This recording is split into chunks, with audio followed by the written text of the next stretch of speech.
Welcome to The Art of Being Unstoppable, the podcast where we will go beyond the ordinary and embrace the extraordinary.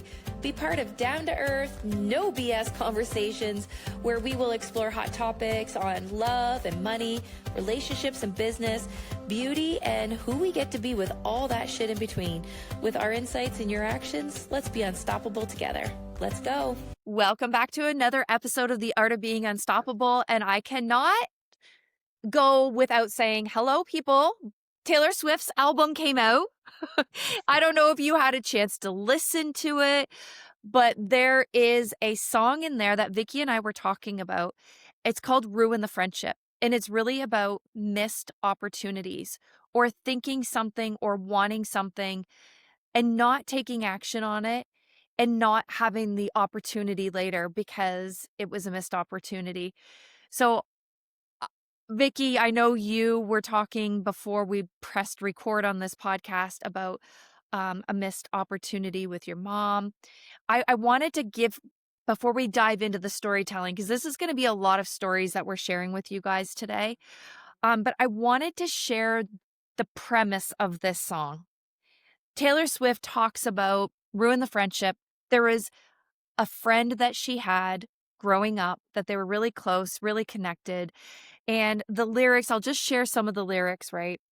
She says, "It was not an invitation, but I should have kissed you anyway."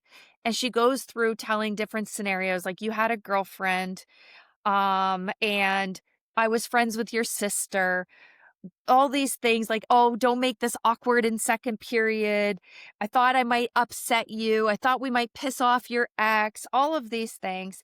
Then after school, she left, they lost track of each other. And then her friend calls her, Abigail calls her, with the bad news. And then she says goodbye and we'll never know why. And then she says, "It wasn't an invitation, but I flew home anyways. There was so much left to say. It was not convenient, but at your grave, I whispered I should have kissed you anyway." And we were thinking about moments in time that we couldn't get back, those missed opportunities.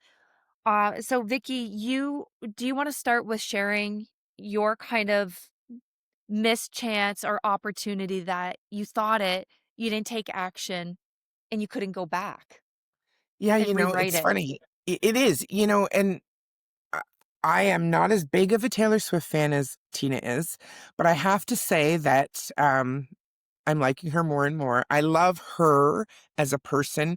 I'm just a country music girl, but I do love her storytelling and what she shares and the rawness and the authenticity of her. And I think that that is what women need more and more, is to really be authentic and unapologetic for who they get to be.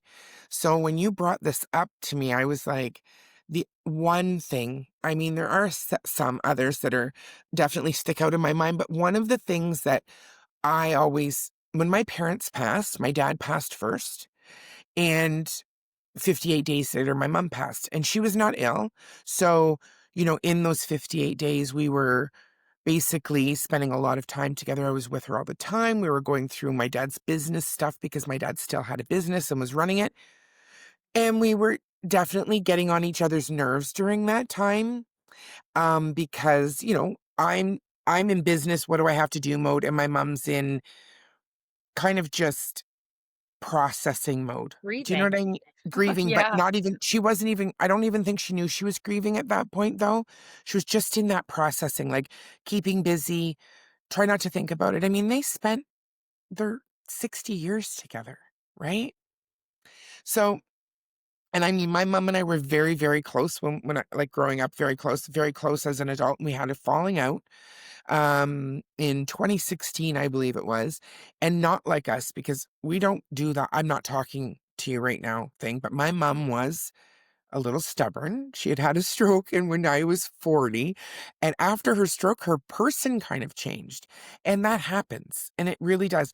She didn't have a lot of physical, but her person, like her mind changed. She wasn't. My mom used to be like so sweet, so nice. She may have thought things, but nothing ever came out of her mouth. And then all of a sudden she had the stroke, and a year later she started, whatever she thought came out. Right? So it was very hard. I mean, because I took the brunt of most of it, right? Being the one that was closest to her. So when my dad died, I got to say to my mom the one day because she was, and I remember it wasn't too long before she passed, and I said to her, "You do know that my dad taught me a lot about business, a lot about being an entrepreneur, a lot about that, but you taught me how to be a mom, how to be a friend, how to be someone for someone." And she had never heard that before. I don't think my mom ever felt the praise in her life. She never felt good enough. And what I really wish that I could have said to her when she was, because we didn't think she was going to die, obviously. We just thought she had had a brain bleed. They told us that it was all good. We thought she would be coming home with us. So I was in the fix mode again. That's where I automatically go, okay, something's wrong. What do I do? What do I have to do to fix it? So it's a do, not the be. And I didn't get to be with her in that time and tell her all of those things Mm, because I know we still hear things, even though that's the last thing that goes before you pass is your hearing. You still hear what people are saying. And I wish that I got to tell her all of the things and tell her that I forgave her for our fight, mm, for that time that was like lapsed. We had time lost and we only got it back because I got cancer. So I think that mm, it taught me, don't ever wait till tomorrow. You only have today. mm, Don't allow what you think of, what you should have, what you would have done to pass you by. Do it. Because I don't mm. want to, I woulda, coulda, shoulda.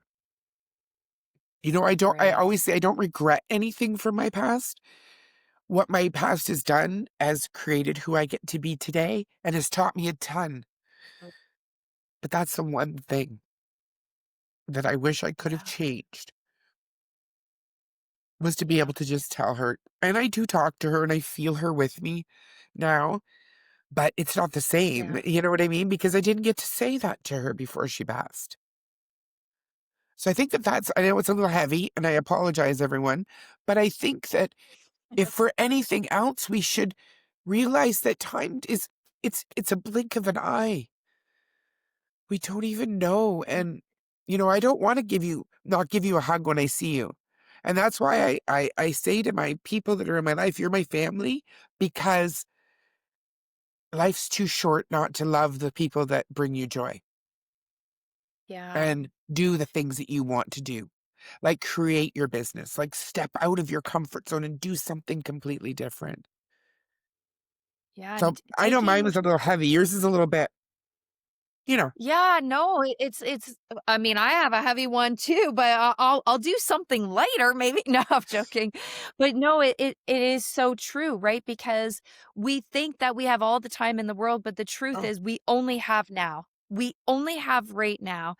And there are so many people that I know that are listening or maybe watching that are like, "Oh yeah, you know what? I'll finish that book next year, or I'll take that course next month." I say it all the time.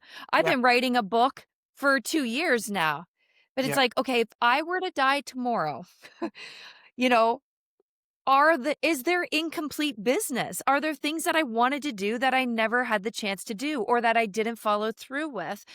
And Well, when asking you that know, question though, Tina, is there like, when that question arises for you, if you were told today that you had 3 months to live, because that happens, we know, unfortunately, that happens all the time. And if that was something that you were told, can you say for certainty that you lived the life that you wanted to live? Can you say that there's things that you didn't get to do that you wish you had of, those chances that you wish you did? yeah, I think for me, it's the book. I my kids are great. I have a great relationship with them. Literally, if I knew that I was dying and I had 3 months to live, I would light a fire under my ass so quickly to get that book done because I have so much knowledge, stories, sharing, insights that I know would make a difference in the world. And it's not about me, it's not about the legacy. It's about there's a reason why I spent 5,000 plus hours in personal development and training and do spirituality work every day and all of this stuff. Um, it's because part of who we get to be on this planet and what we get to do is share. It's our job to share. So you share and you're back. I see Tina Brigley in this. For those who know Tina and who may have, just found Tina from with our podcast, but Tina used to do a live every week. You used to show up with this infectious people are drawn to you. What is stopping you? This is definitely another, we're going to go sideways. I know right now, if we go down That's there. okay. Well, maybe we do. And This is maybe the we thing, guys.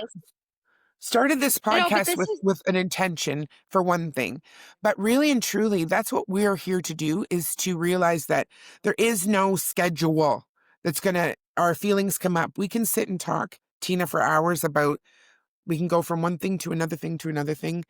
And we bring it back to being unstoppable. And you are unstoppable. I am unstoppable.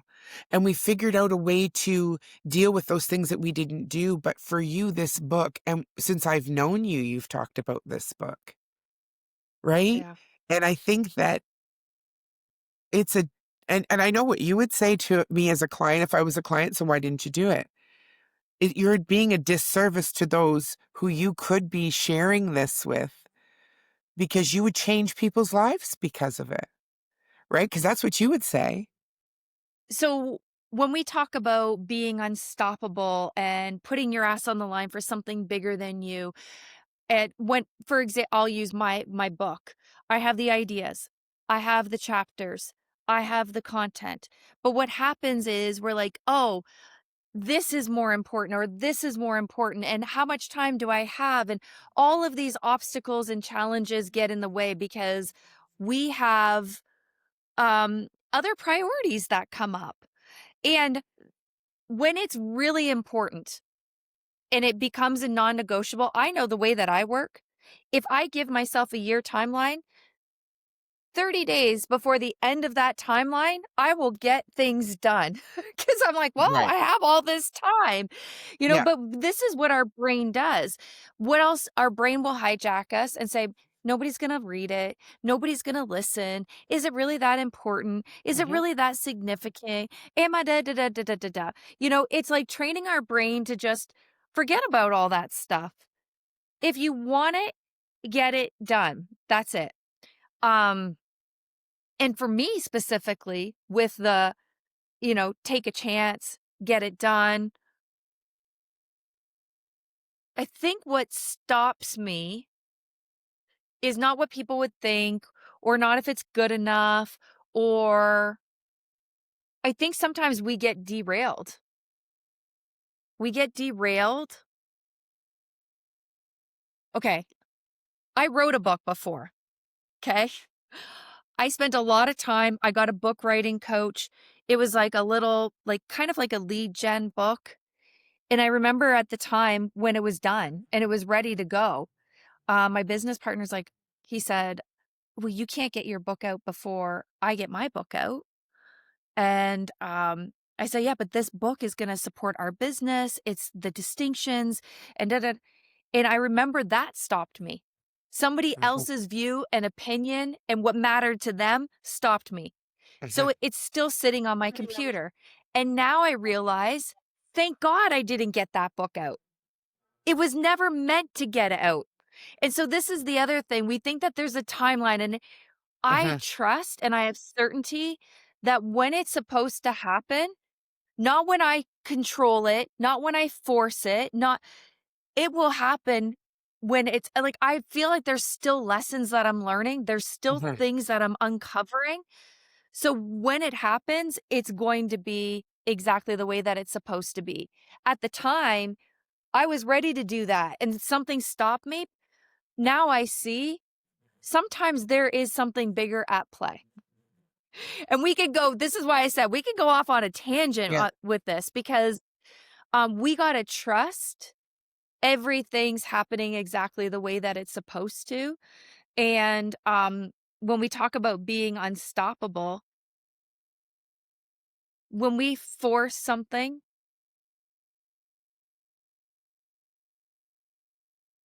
how do I want to say this? If anything feels forced, it's probably not supposed to Hmm. happen. Yep. When there's when we are in flow and feel really empowered, not because we have to or because we set deadlines or, you know, it will come out more flowing. It'll just like my TED Talk. Yeah. My TED Talk, I sat at my computer for a month, hours and hours and hours trying to write it, trying to write it. It wasn't coming, it wasn't coming. And I was just like, "Oh my God, it's just not meant to happen." It came to me in a dream. And I got up at 1 o'clock in the morning. I wrote for 18 minutes. It was 18 minutes. It was just like it downloaded. It was just so easy. So I could spend a year trying to write a book Yeah. because I think that I have to, because I have to get in flow, or I can have a moment of inspiration where it's divine and it just comes through me and it's written like quickly. And I Uh-huh. think that's the thing. We have these thoughts. We think we have forever. Um, but I think the intention is to really sit with if you have that glimmer, if you have that burst of inspiration, if you feel really drawn and really called to do something, you're like, "Oh no, it's not really that." Pay attention to that. Yeah. Pay Yeah. attention to that opportunity because it might be a missed opportunity. And I know circling back to Taylor Swift's song, I cannot listen to that song without crying. Uh-huh. I mean, and because I have a story that is almost exactly the same. It was almost like Taylor Swift downloaded my brain and shared a story. um, but I remember the inspiration, one of the stories for my TED Talk talking about full circle. Um, I was teased by this boy in my class. He called me golf ball eyes. And it's something that I hung on to. I didn't think I was good enough. But this boy, Alex, I had a big crush on him. He had a big crush on me. He ended up being my very first kiss in 8th grade. He said I kissed like a rabbit. And I said he slobbered all over me. But my best friend was his aunt. And after grade school and high school, we still stayed connected. We still had the same circle of friends. And we met at a bar one night or whatever. And I was talking to Esther about him, and he had a girlfriend at the time.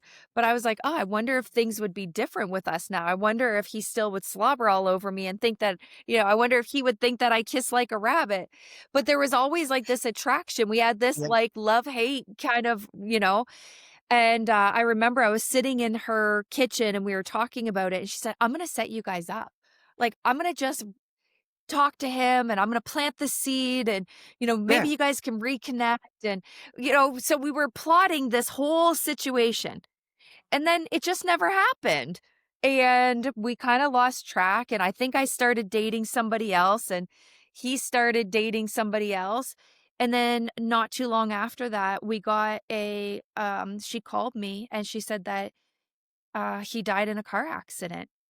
And so, uh, you know, so her song, the lyrics Yeah. of like, I should have kissed you anyways, it really hits home because you don't think that your friends are going to die. You don't think people close to you are going to die. You don't think these situations in life are going to Mhm. happen. Um, but they do. And then you think about it, and I Yep. think about him all the time. Every time his sister posts something about the anniversary and stuff like that, there's always this, what I wonder what if. And I Mhm. think we just don't want to live life with what if. No. What No. if I would have done this? What if And that whisper, if the whisper turns into a brick, if the whisper is like really pulling you to do something, to take an action, follow that guidance, because we are being guided. I know that I'm being guided to write my book, and I know that there are some things that are stopping me. And I trust and I have certainty that there's going to be one day that I'm just clear, and I know that that book is going to be written in a week. I know it. I feel it. And I'm just, maybe I get to pray on it and say, tell me Yeah. when. Yeah. Tell me when. That's the thing. I had this thought in the shower, and when you had asked me about this, it was like, I I have things that I want to do, and then I resist. I pull back, I pull back. And then I have it, and then I pull back, I pull back, and I don't want to have what ifs. I want to jump in. And that's where I think the strength comes from, is whether it is praying on it, whether it is seeking guidance from another source, whatever it is that people choose to do, but communicate it. Because I don't want to have, oh, I wish I should have, I wish I had have, I wish I did. I don't want that anymore in my life. I want to be proactive and take on that. And your book, you will write it. But my thing is that the reason I asked you why you haven't was because I know it's something that you think about as much as I want my center to be open. And, like, I don't push my husband to do it, which everybody says, just have him, just get it done. And it's like, there's a reason why it hasn't happened yet. There is a reason. I have shifted the way I've been thinking. And that's the thing, like you said, like, you weren't ready, or that book, you wouldn't have written that book, or the book that you did write that's on your computer didn't get released for a reason. It isn't because you chose not to, and that wasn't a lost opportunity. That taught you something at that time. And that's the difference between, I think, lost opportunities, like with that boy and with my mom, because we can't get those back. Because they're not here with us, right? We can't get those back. But what we can do is be proactive and take on, don't sit in it. Allow yourself to move forward and get it. Do it. Do it for you. Because today is a gift for us, and let's take it and really appreciate all that it is, whether it's just the sun shining or whatever, because we all have it. And I just don't want those missed opportunities to be missed. Like, and that's how I'm feeling. So I'm not going to sit in it anymore. And I've been resisting. You've been resisting. We all do it. But learning that with my mom, I'm not going to go without saying it anymore. I'm going to communicate my feelings with those I love. I'm not going to not do it, because I won't have that. And just like you learned that with that boy, and it was a lesson that you learned. You won't have the same missed opportunity again, because you will use your words and you will communicate that with that person. Well, I also think when patterns show up in our life is because we're supposed to learn that lesson. The book is a pattern, me holding back, or hopefully it doesn't get to the point where something bad happens and I'm like, but I even had that situation with my aunt. She had a lot of childhood trauma. And I remember after I did the Landmark Forum, I called her and I said, Auntie, I just finished this weekend seminar, and it really is a game changer. And I know that you struggled with a lot from your past. And I do really think that this is something that would help you really leave the past in the past and start new and get some closure. And she's like, oh, sweetie, I would love to hear more about that. And she said, I'm going to visit, her daughter in Halifax for the weekend, and I'll be back on Monday, but let's talk on Monday. I said, that sounds great. I'll give you a call on Monday. Monday came and I was at a seminar and I forgot to call her. And then I was sitting in the seminar and I got a call from my sister. And my sister's like, Auntie is dead. I'm like, what? And she said, yeah, her boat capsized. It was the beginning of the winter. Her dog went on the thin ice, and she went to go get the dog, and tipped the boat over. She went back and got another boat. But by the time she got back the second time, she literally had hypothermia, and it was a freak accident, and she died on the bank right outside her house. And I was supposed to literally that day, I was supposed to have that conversation with her. And so it was a missed opportunity. And it was, the thoughts playing in the background where, oh, yeah, I said I'd call her today, but I'll give her a call tomorrow. Um, Mhm. but literally, it showed me that. And I'm not saying I caused that or put it out to the universe, No, but no, everything is, I don't believe that there's any coincidences. no. And I don't Mm-mm, believe that things happen by chance. You know, mm-mm, but no. I got to see that lesson of there is only power in now.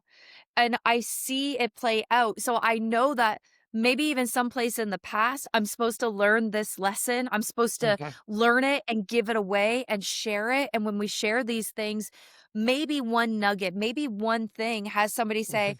wow, yeah, this is what I've been sitting on. And I know that conversation I wanted to have, I've been sitting on it for months. Maybe the sharing is inspiring somebody else to have that conversation today. Maybe somebody's been sitting on something and they've been feeling called to do something.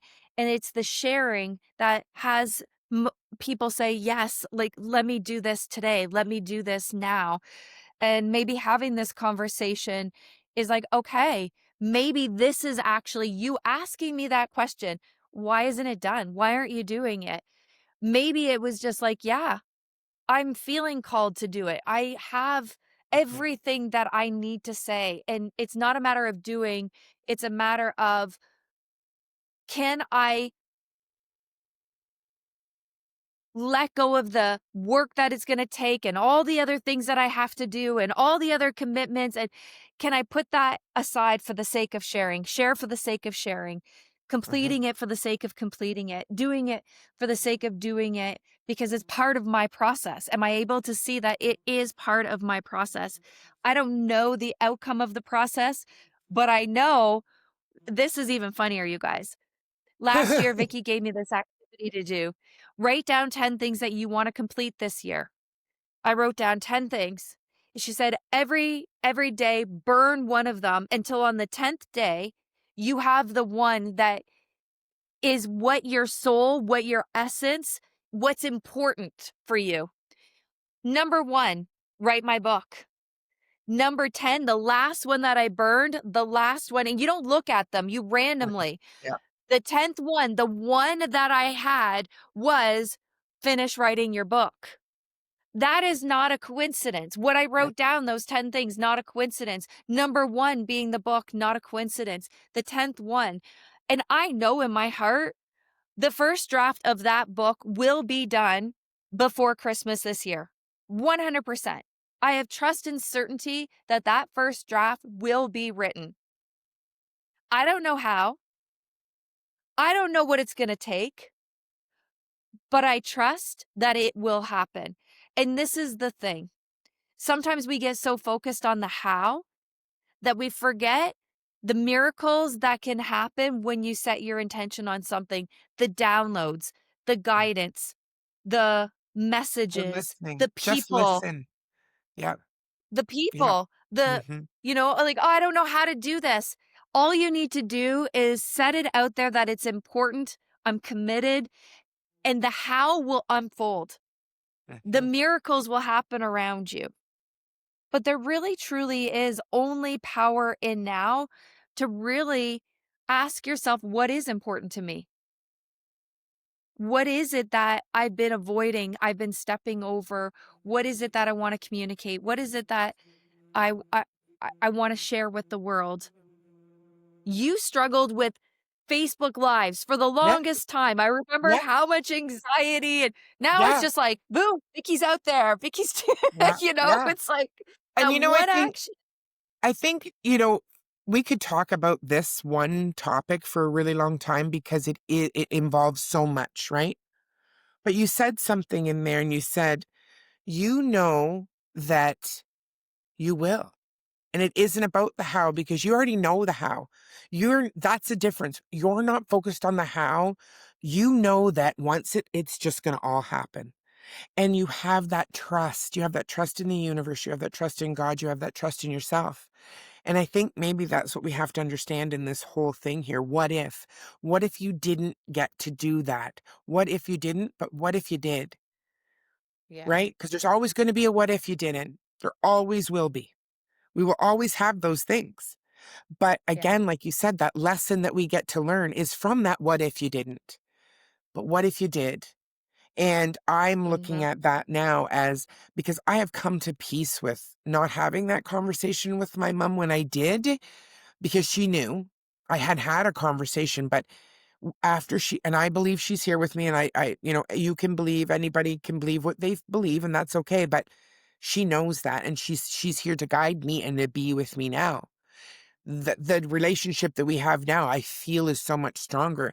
And it does, like, I feel it. And I don't want to get emotional again, so I'm not going to, but I do know that what we're talking about, the what ifs, the wish I had ofs, the woulda, shoulda, couldas, have them, know, feel them, and then we get to let them go, and then we get to take action on what do we get to do right now for tomorrow?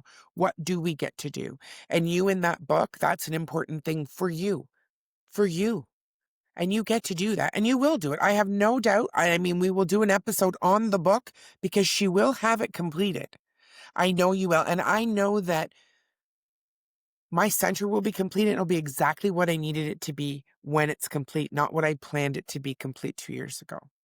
It has nothing to do with that. Absolutely. Absolutely. And yeah, I think that's a great way to kind of just wrap things up here. And I guess the one call to action would be take a look in your life right now and write down the things that you've been putting off for tomorrow, that Yeah. you've been saying to yourself. Maybe it's, I want to be healthier and I want to get that gym membership. Um, Go get the gym membership today. Like really today. Maybe it's, oh, I want to try a vegan lifestyle. I've been saying I want to try vegan. Okay, go find the book. Go, Yeah. follow somebody on social media who has great recipes. Yeah. Like take one little action. Maybe you've been wanting to communicate to your partner, something that i- a trip that you want to go on, or something you want to do together, Mhm. or something that you look at your partner and there's so much love for something, but you think about it, but you don't communicate it. Mhm. Communicate it. Just do that one thing today that you've that will set the ball in motion, Mhm. that will get you one step closer to that one thing that you really want in your Yeah. life. Go on the And on dating that, app. Like, I don't know what it is for you, yeah. Yeah. guys. I love it. Okay, everyone, thank you Yeah. so much for joining us today. We do appreciate it. And it was a little bit of a heavy episode this time, but we love you and we appreciate you. And I can't wait to see you again soon. See you on the next episode. Well, friends, that is the end of our episode today. If you love this episode, hit the subscribe button so you never miss another episode. And please share us with your friends and tag us on your socials at The Art of Being Unstoppable. So for today, have yourself a beautiful day and let's be unstoppable together. See you next time.